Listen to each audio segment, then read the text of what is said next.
Hey guys, it's Jim, and I just want to say first, thank you so much, you core group leaders, for taking a second to get better at this.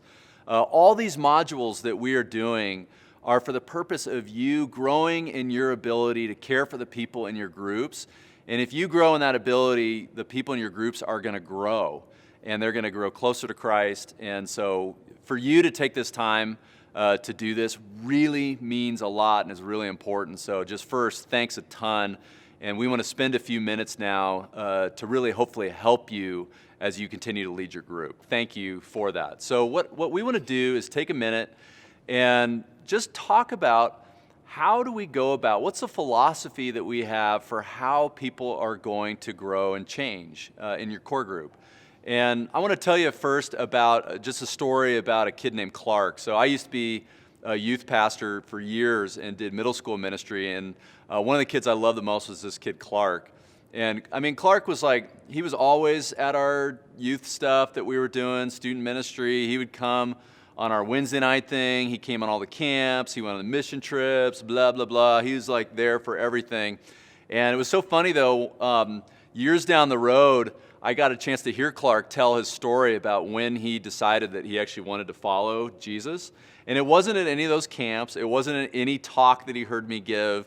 It wasn't in the group setting, the Bible study kind of thing. None of that stuff was where he decided to follow Jesus. One day, I took Clark fly fishing.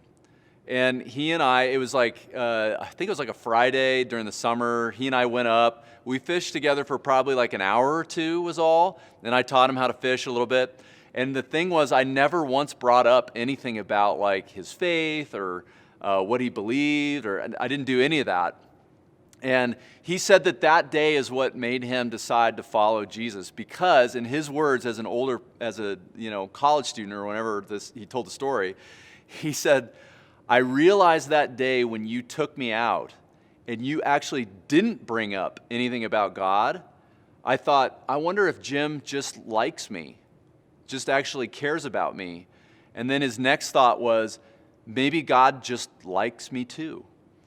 And he decided in that moment that he wanted to actually follow Jesus, all because I took him fly fishing and we didn't talk about anything except for just goofing around.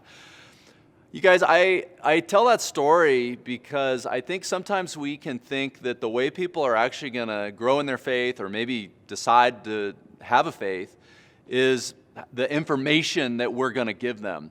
But that's not actually how God himself does ministry. If you think about the history of the Old Testament, it started with God giving us kind of guidelines for how to live, and then God was doing miracles, and then God was sending us prophets. And how well did all that work? You look at the history of the Old Testament, it's people are constantly deciding to turn their back on God, even in the face of all these amazing things that God was doing. And so what did God eventually decide to do? God decided that all that stuff wasn't good enough and decided that God would come himself. And so the idea was, I'm coming myself into this world. All this other stuff was fine, but it didn't ultimately make the big difference. The big difference is going to be if I come myself into their world, and that's how we get Jesus. And so if you've probably heard the word incarnational, right? It means to become flesh. And there's an idea that I want you to really embrace, and that is incarnational ministry is the idea that we come into the world and care for the people that we're working with, who are in our core groups.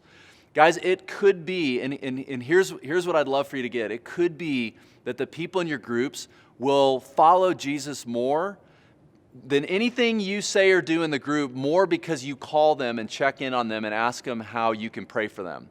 Or they've got some big event going on in their life that you know about and you decide to show up unannounced, and that blows them away. That's incarnational ministry.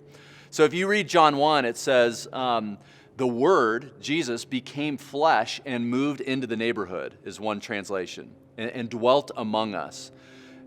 Jesus decides to come into our lives. That's his chosen style of ministry. And I guess what I want to ask you is, would you be willing to make that your chosen style of ministry with the people in your core group? Jesus in John in chapter 20 of his gospel says, as the Father sent Jesus, so now Jesus is sending us. So in that same way, incarnationally, the Father sends Jesus into our world. Now Jesus is saying, I'm going to send you into other people's world in that same way, in an incarnational way. So I just want to ask you, would you love the people in your group? Would you pursue the people in your group? Would you know them well? Would you not see them just as somebody that I want to get information into? Guys, that's not how God views us. That's not how we're going to view the people in our core groups. Be incarnational with how you approach this and just wait and see what happens. So I want to say thanks again. Go get them, guys. Love them, know them, pray for them. And I think you're going to see amazing things happen, not only in their lives, but in your life too.